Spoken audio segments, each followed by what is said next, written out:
सबसे पहले हम बात करेंगे इनडिफरेंस कर्व के बारे में। इनडिफरेंस कर्व क्या होता है?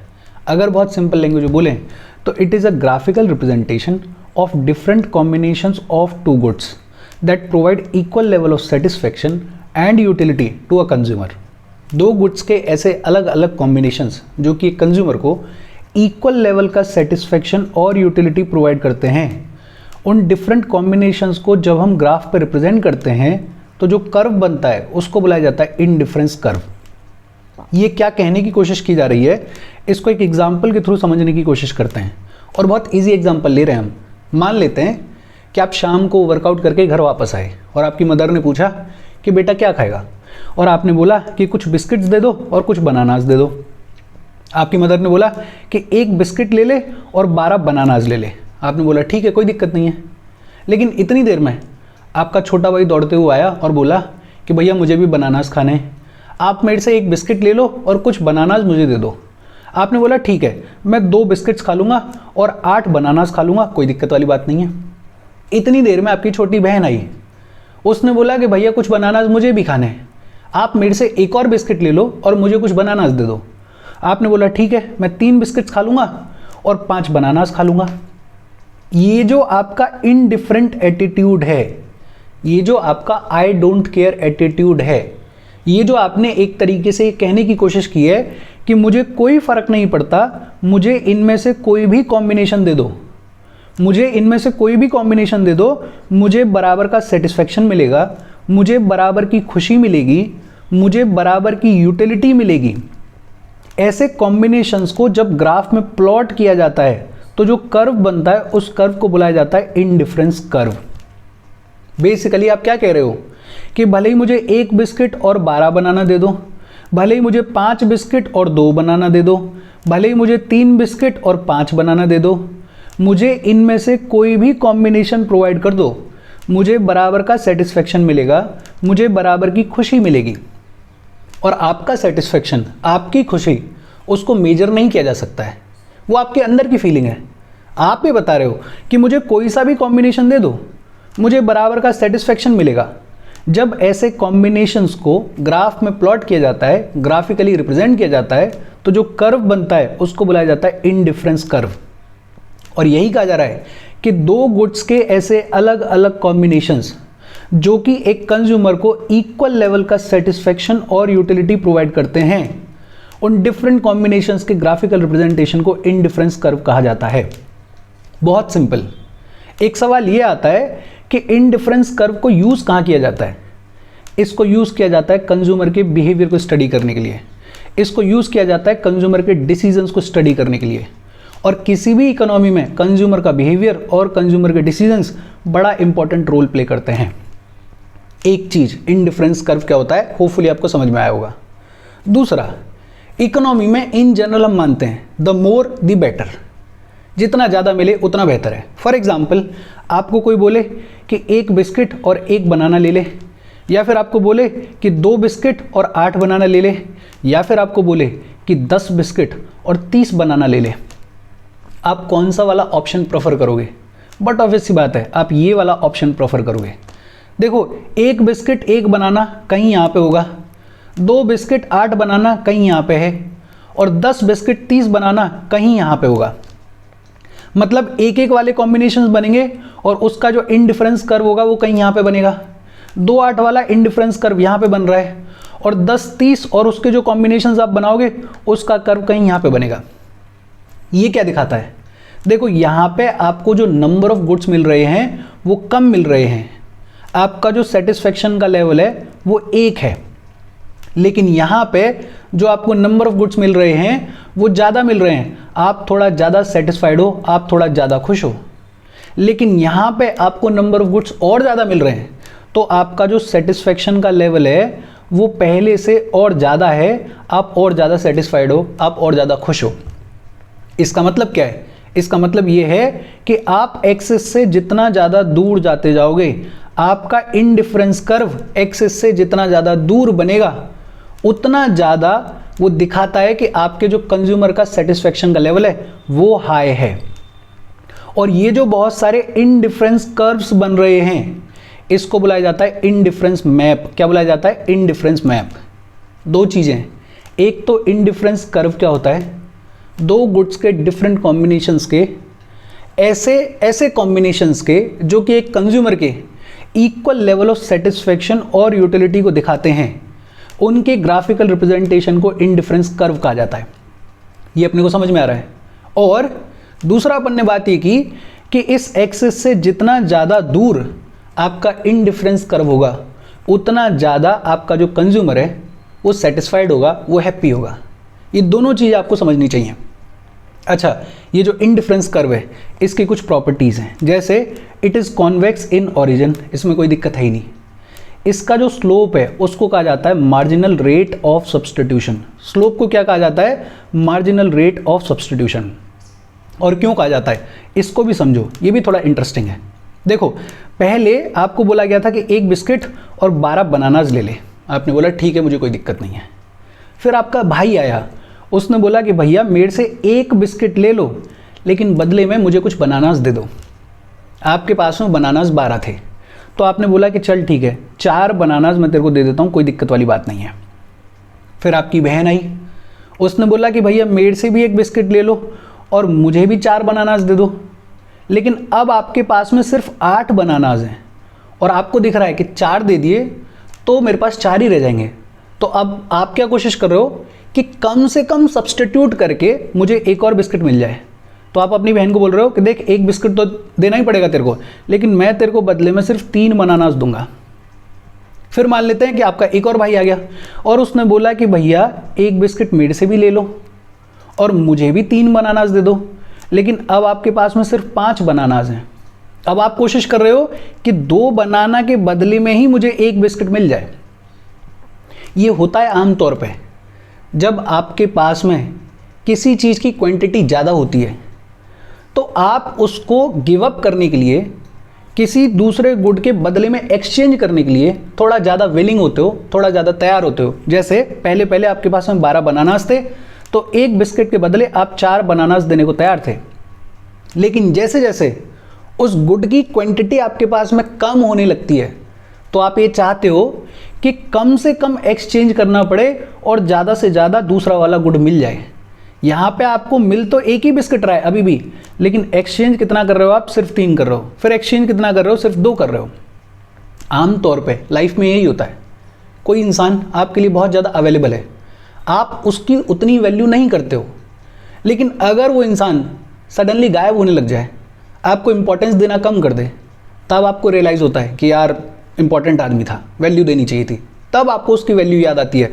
और वही हो रहा है यहाँ पे कि कोई भी गुड जब उसकी क्वांटिटी आपके पास में ज़्यादा होती है, तो आप उसको ज़्यादा नंबर से सब्स्टिट्यूट करने को तैयार होते हो, उसके ज़्यादा नंबर को देने के लिए तैयार होते हो बदले में किसी दूसरे गुड के। लेकिन जैसे जैसे उस गुड का नंबर कम होने लगता है, तो आपको लगता है कि नहीं यार, ये भी ख़त्म नहीं होना चाहिए और ये भी मिल जाए, मतलब कम से कम एक्सचेंज करके मुझे सामने वाला गुड मिल जाए। तो इसको बोलते हैं मार्जिनल यूटिलिटी, इसको बोलते हैं मार्जिनल रेट ऑफ सब्स्टिट्यूशन, कि जो आपका रेट है सब्स्टिट्यूट करने का वो घटते जा रहा है। ये जो स्लोप है ये डाउनवर्ड होता है। ये जो स्लोप है ये कभी x और y एक्सिस को टच नहीं करता है। ये जो इंडिफरेंस कर्व है ये x और y एक्सिस को टच नहीं करता है। क्यों टच नहीं करता है? बिकॉज 2 गुड्स के डिफरेंट कॉम्बिनेशंस के बारे में बात कर रहे हैं हम। अगर ये कर्व एक्सिस को टच कर जाएगा, x को या y को, तो उसका मतलब क्या है कि गुड सिर्फ एक है और फिर कोई मतलब रह नहीं जाएगा। यहाँ पे इनहेरेंट है कि 2 गुड्स के डिफरेंट कॉम्बिनेशंस की बात कर रहे हैं, तो ये जो इनडिफरेंस कर्व है ये x और y एक्सिस को कभी टच करेगा ही नहीं। और फाइनली ये जो इनडिफरेंस कर्व होते हैं ये कभी इंटरसेक्ट भी नहीं करते हैं एक दूसरे से। क्यों नहीं करते हैं? देखो, मान लेते हैं कि एक कर्व ये है और दूसरा कर्व ये है। अब हम क्या कह रहे हैं कि एक कर्व पे आपकी जो हैप्पीनेस की यूटिलिटी होती है, आपका जो सेटिस्फेक्शन का लेवल होता है वो एक होता है, दूसरे पे थोड़ा अलग होता है, कम होगा या ज़्यादा होगा। मान लेते हैं कि इस पे थोड़ा सा ज़्यादा है, लेकिन क्योंकि ये इंटरसेक्ट कर रहे हैं, तो आप क्या कहने की कोशिश कर रहे हो? एक तरीके से आप ये कहने की कोशिश कर रहे हो कि एक पॉइंट ऐसा है, एक कॉम्बिनेशन ऐसा है 2 गुड्स का, जहां पे आपको 2 तरीके का सेटिस्फेक्शन मिल रहा है, जहां पे आपको 2 तरीके की फीलिंग आ रही है। और ये कुछ बेवकूफ़ी सी लगती है। इकोनॉमी चीज़ों को कॉम्प्लिकेट नहीं करती है, पहले से ही इतना कॉम्प्लिकेटेड सब्जेक्ट है, वो तो चीज़ों को ईजी करने की कोशिश करती है। और आप खुद ही सोच के देखो, आप कह रहे हो कि मेरे को एक बिस्किट और 12 बनानाज मिलें, इस एक कॉम्बिनेशन में मेरे को खुशी 2 टाइप की मिल रही है, ये कुछ बेवकूफ़ी से नहीं है। आपके साइकोलॉजिकल वर्ड में आप कुछ भी करो, लेकिन इकोनॉमी ऐसे ऑपरेट नहीं करती है। इकोनॉमी सीधे सीधे कहती है कि किसी एक कॉम्बिनेशन पे आपको 2 तरीके का सेटिस्फैक्शन नहीं मिल सकता है, और इसीलिए ये जो इनडिफरेंस कर्व्स हैं ये कभी भी इंटरसेक्ट नहीं करते हैं। देखो, यही एक इम्पॉर्टेंट चीज़ है, इसको थोड़ा सा समझो। हालांकि अगर आपने 11th की NCERT पढ़ी होगी तो उस NCERT में बहुत ढंग से एक्सप्लेन किया गया है इस सबको।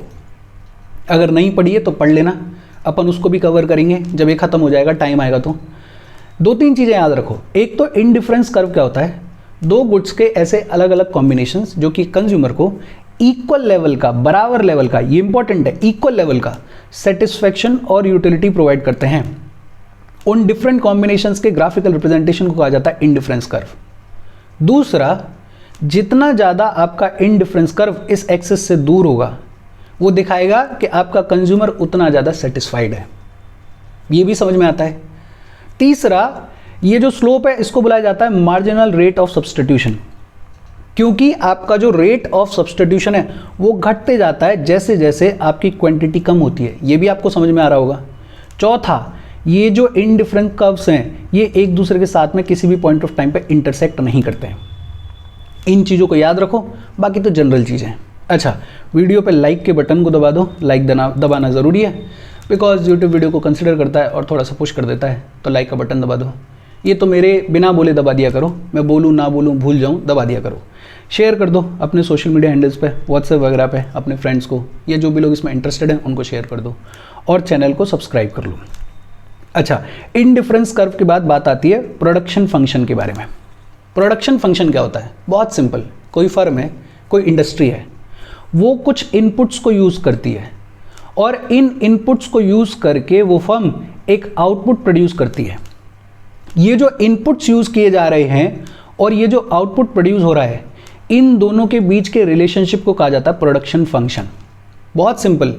कोई भी फर्म जिन इनपुट्स को यूज़ करती है और जो आउटपुट प्रोड्यूस करती है, ये इनपुट्स यूज्ड और आउटपुट प्रोड्यूस के बीच में जो रिलेशनशिप होता है उसको बुलाया जाता है प्रोडक्शन फंक्शन। फॉर एग्जाम्पल, आपकी ब्रेड की फैक्ट्री है, आपको ब्रेड बनानी है। इस ब्रेड को बनाने के लिए आपको आटे की ज़रूरत पड़ेगी, इस ब्रेड को बनाने के लिए आपको मैदा की ज़रूरत पड़ेगी, आपको स्किल्ड लेबर की ज़रूरत पड़ेगी, आपको कुछ मशीन्स की भी ज़रूरत पड़ेगी। इस ब्रेड को बनाने के लिए जो इनपुट्स यूज़ हो रहे हैं वो इनपुट्स ये हैं। इन इनपुट्स को यूज़ करके आउटपुट प्रोड्यूस किया जाएगा, इस ब्रेड को बनाया जाएगा। ये जो इनपुट्स यूज़ हो रहे हैं और ये जो आउटपुट प्रोड्यूस हुआ है, इनके बीच के रिलेशनशिप को कहा जाता है प्रोडक्शन फंक्शन। और प्रोडक्शन फंक्शन का यूज़ क्या होता है? देखो, किसी भी फर्म का गोल ये होता है कि वो कम से कम इनपुट्स को यूज़ करे और ज़्यादा से ज़्यादा आउटपुट प्रोड्यूस करे। Maximising output is the goal of any firm और इंडस्ट्री। ये जो प्रोडक्शन फंक्शन है ये यूज़ किया जाता है इस चीज़ को स्टडी करने के लिए कि कैसे इनपुट्स को यूज़ किया जाए। कोई अगर इनपुट ऐसा है जिसके प्राइसेस बहुत ज़्यादा बढ़ गए हैं तो उसको किस इनपुट से सब्स्टिट्यूट किया जाए ताकि कम से कम खर्चे में, कम से कम इनपुट में ज़्यादा से ज़्यादा आउटपुट मिल जाए। अच्छा, कोई भी फर्म कुछ इनपुट्स लगाती है, जैसे रॉ मटेरियल लगाएगी, जैसे मशीन लगाएगी, जैसे लेबर लगाएगी, किसी भी आउटपुट को प्रोड्यूस करने के लिए। ये जो इनपुट्स लगाए जाते हैं इनके लिए फर्म को खर्चा करना पड़ता है, इसको बुलाया जाता है फर्म का कॉस्ट ऑफ प्रोडक्शन। इनपुट्स को यूज़ करने के बाद फर्म प्रोड्यूस करती है एक आउटपुट को, और ये जो आउटपुट होता है इसको मार्केट में बेचा जाता है, और बेचने के बदले फर्म को मिलता है रेवेन्यू। ये जो रेवेन्यू और कॉस्ट ऑफ प्रोडक्शन के बीच का डिफरेंस होता है वो होता है किसी भी फर्म का profit. For example, cost of production है 100 रुपये, रेवेन्यू आया 300 रुपये, तो 300 में से 100 को माइनस कर दो, वो हो जाएगा किसी भी फर्म का प्रॉफिट। उल्टा भी हो सकता है कि मान लेते हैं कि कॉस्ट ऑफ प्रोडक्शन है 100 रुपये और रेवेन्यू आया सिर्फ 50 रुपये। इसका मतलब क्या है कि ये जो फर्म है वो प्रॉफिट में नहीं है, वो घाटे में चली गई है। बहुत सिंपल, प्रोडक्शन फंक्शन क्या होता है, जो इनपुट्स यूज़ किए जा रहे हैं और जो आउटपुट प्रोड्यूस हो रहा है उनके बीच का रिलेशनशिप। किसी भी फर्म का गोल होता है कि कम से कम इनपुट यूज़ करके ज़्यादा से ज़्यादा आउटपुट प्रोड्यूस किया जा सके, और इसको स्टडी करने के काम में आता है प्रोडक्शन फंक्शन। फिर इसके बाद बात आती है आइसो कॉस्ट लाइन। आइसो का मतलब होता है सेम और कॉस्ट का मतलब होता है कीमत। आइसो कॉस्ट लाइन वो लाइन होती है जो कि रिप्रेजेंट करती है इनपुट्स के ऐसे अलग अलग कॉम्बिनेशंस को जो कि एक फर्म परचेज कर सकती है with the same amount of budget. Same amount of budget से, पैसे से एक फर्म कितने डिफरेंट कॉम्बिनेशंस ऑफ इनपुट्स को परचेज कर सकती है, उसके रिप्रेजेंटेशन को कहा जाता है आइसो कॉस्ट लाइन। इसको एक एग्जांपल से समझने की कोशिश करते हैं। मान लेते हैं कि आपकी कोई फर्म है और आपका टोटल बजट है 10,000 रुपये। आपका टोटल बजट कितना है? 10,000 रुपये। इस 10,000 रुपये में आपको लेबर भी लेकर आनी है और आपको कैपिटल भी लेकर आनी है। और कैपिटल में सारी चीज़ें अपन कंसिडर कर रहे हैं, जैसे रॉ मटेरियल है, जैसे मशीन्स वगैरह हैं। तो आपको लेबर भी लेकर आनी है और आपको कैपिटल भी लेकर आनी है। मान लेते हैं कि लेबर का रेट चल रहा है 100 रुपये प्रति पर्सन और कैपिटल आपको पड़ रही है 200 रुपये पर प्रोडक्ट। अब आपने सोचा कि मैं पूरे 10,000 रुपये जो मेरा पूरा बजट है उसकी लेबर लेके आ जाऊंगा। मतलब आपको लेबर कितनी मिल जाएगी? आपको लेबर मिल जाएगी 100। कितनी लेबर मिल जाएगी? 100 लेबर मिल जाएगी। इसको इधर प्लॉट कर लेते हैं। आपने क्या सोचा कि आप पूरे 10,000 रुपये को लगाओगे और लेबर लेके आ जाओगे और आपको लेबर मिल गई कितनी? 100 मिल गई। लेकिन इसका कोई फ़ायदा है क्या? इसका कोई फ़ायदा नहीं है, बिकॉज आपने पूरा बजट लेबर को हायर करने में लगा दिया। अब आपके पास में कोई भी कैपिटल नहीं है, कैपिटल आपके पास में 0 है। कैपिटल नहीं है तो लेबर का क्या करोगे? दूसरा ऑप्शन आपके पास में क्या है कि आपने बोला कि मैं पूरे 10,000 रुपये से कैपिटल खरीद लूँगा और आपने कैपिटल खरीद ली। कैपिटल आपको कितनी मिल जाएगी? कैपिटल मिल जाएगी आपको 50। आपने पूरे 10,000 रुपये से कैपिटल खरीद ली, कैपिटल आपको कितनी मिल जाएगी? कैपिटल मिल जाएगी आपको 50। लेकिन इसका भी फ़ायदा नहीं है, बिकॉज अब आपने पूरा बजट इस कैपिटल को खरीदने में लगा दिया। अब आपके पास में लेबर नहीं है। लेकिन इन दोनों पॉइंट्स को जोड़ के एक लाइन बनेगी। ये जो लाइन है, इस लाइन पे जो वेरियस कॉम्बिनेशंस होंगे वो कॉम्बिनेशंस ऐसे हैं जिनको आप अपने बजट के थ्रू खरीद सकते हैं, जिनको आप अपने बजट के थ्रू खरीद सकते हैं। इनफैक्ट इस लाइन के अंदर जितने भी कॉम्बिनेशंस हैं वो कॉम्बिनेशंस ऐसे हैं जिनको आप अपने बजट में अफोर्ड कर सकते हैं, और इस लाइन के बियॉन्ड जितने भी कॉम्बिनेशंस हैं वो ऐसे कॉम्बिनेशंस हैं जिनको आप अफोर्ड नहीं कर सकते हैं। ये जो लाइन है इसको बुलाया जाता है आइसो कॉस्ट लाइन। क्या बुलाया जाता है? Iso cost line. अगर आपको याद हो तो हमने पढ़ा था बजट लाइन के बारे में। बजट लाइन के बारे में बहुत ढंग से पढ़ा था। कुछ वैसी ही बात की जा रही है इस आइसो कॉस्ट लाइन में। बेसिकली ये जो लाइन है, इस लाइन पे जितने भी कॉम्बिनेशंस हैं वो परफेक्ट कॉम्बिनेशंस हैं आपके पूरे 10,000 रुपये को खर्च करने के लिए, दोनों लेबर और कैपिटल को हायर करने के लिए। इस लाइन के अंदर जितने भी कॉम्बिनेशंस हैं वो ऐसे कॉम्बिनेशंस हैं जिनको आप अफोर्ड कर सकते हो अपने इस 10,000 के बजट में। लेकिन हो सकता है कि कॉम्बिनेशन ऐसा हो कि कुछ पैसा आपके पास में बच भी जाए। और इस लाइन के बाहर जितने भी कॉम्बिनेशंस हैं वो ऐसे कॉम्बिनेशंस हैं जिनको आप अफोर्ड नहीं कर सकते हो, जो कि आपके बजट में लाई नहीं करते हैं। ये जो लाइन है इसको बुलाया जाता है iso cost line. Iso cost line represents combination of inputs which a firm can purchase with same amount of budget। फिर इसके बाद बात आती है आइसो क्वांट लाइन। आइसो का मतलब होता है सेम और क्वांट का मतलब होता है क्वांटिटी। आइसो का मतलब क्या है? सेम, और क्वांट का मतलब है क्वांटिटी। आइसो क्वांट लाइन क्या होती है? Locus of points at which same quantity of output is produced while changing quantities of 2 or more inputs। जब आप 2 या 2 से ज़्यादा इनपुट्स की क्वांटिटी को चेंज करते हो, उस चेंज की वजह से जो आपके आउटपुट की क्वांटिटी है वो सेम अमाउंट में चेंज हो रही है। ऐसे पॉइंट्स के रिप्रेजेंटेशन को कहा जाता है आइसो क्वांट लाइन। आप जो इनपुट्स यूज़ कर रहे हो, 2 या 2 से ज़्यादा इनपुट्स की क्वांटिटी आपने चेंज की, आपने 2 या 2 से ज़्यादा इनपुट्स की क्वांटिटी चेंज की, उस चेंज की वजह से जो आपका आउटपुट है वो भी सेम क्वांटिटी में चेंज हुआ, तो ऐसे पॉइंट्स के रिप्रेजेंटेशन को कहा जाता है आइसो क्वांट लाइन। इसका भी ग्राफ बनता है, लेकिन अपने को पीएचडी नहीं करनी है, बहुत सिंपल तौर पे याद रखो। एक हमने पढ़ा प्रोडक्शन फंक्शन। प्रोडक्शन फंक्शन क्या होता है? कोई भी फर्म जिन इनपुट्स को यूज़ करती है और जो आउटपुट प्रोड्यूस करती है, इनपुट्स यूज्ड और आउटपुट प्रोड्यूस के बीच में जो रिलेशनशिप होता है उसको बोलते हैं प्रोडक्शन फंक्शन। किसी भी फर्म का गोल ये होता है कि कम से कम इनपुट में ज़्यादा से ज़्यादा आउटपुट प्रोड्यूस किया जा सके। फिर दूसरा हमने बात करी आइसो कॉस्ट लाइन के बारे में। वो लाइन जो कि रिप्रेजेंट करती है इनपुट्स के उन कॉम्बिनेशंस को जो कि एक फर्म परचेज कर सकती है with the same amount of budget. तीसरा हमने बात करी आइसो क्वांट लाइन के बारे में। वो लाइन जो कि रिप्रेजेंट करती है जहां पे same quantity of output produce होता है वाइल चेंजिंग क्वांटिटीज ऑफ 2 और मोर इनपुट्स। फिर इसके बाद बात आती है laws of returns to scale. देखो, अगर आप सभी इनपुट्स को, अगर आप सभी फैक्टर्स को सेम प्रोपोर्शन के साथ में चेंज कर दो, तो उस चेंज की वजह से आपके आउटपुट में कितना चेंज आएगा उसको बोलते हैं laws of returns to scale.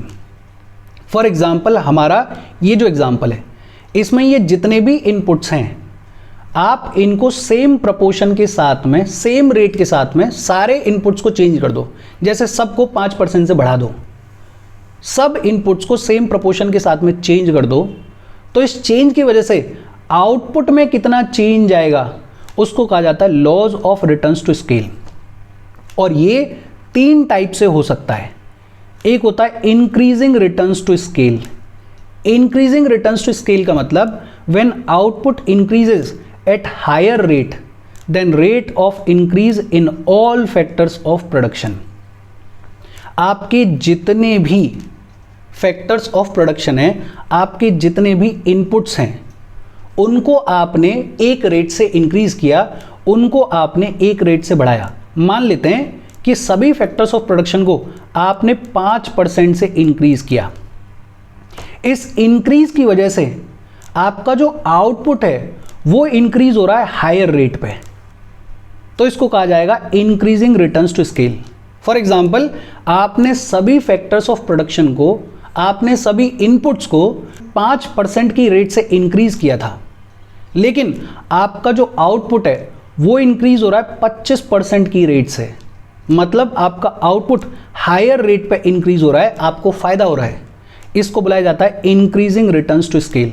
और ये कैसे हो सकता है? ये हो सकता है because of economy of scale. पहले आप छोटे लेवल पे प्रोडक्शन कर रहे थे, कम चीज़ों का प्रोडक्शन कर रहे थे, तो आपकी एफिशिएंसी उतनी नहीं थी।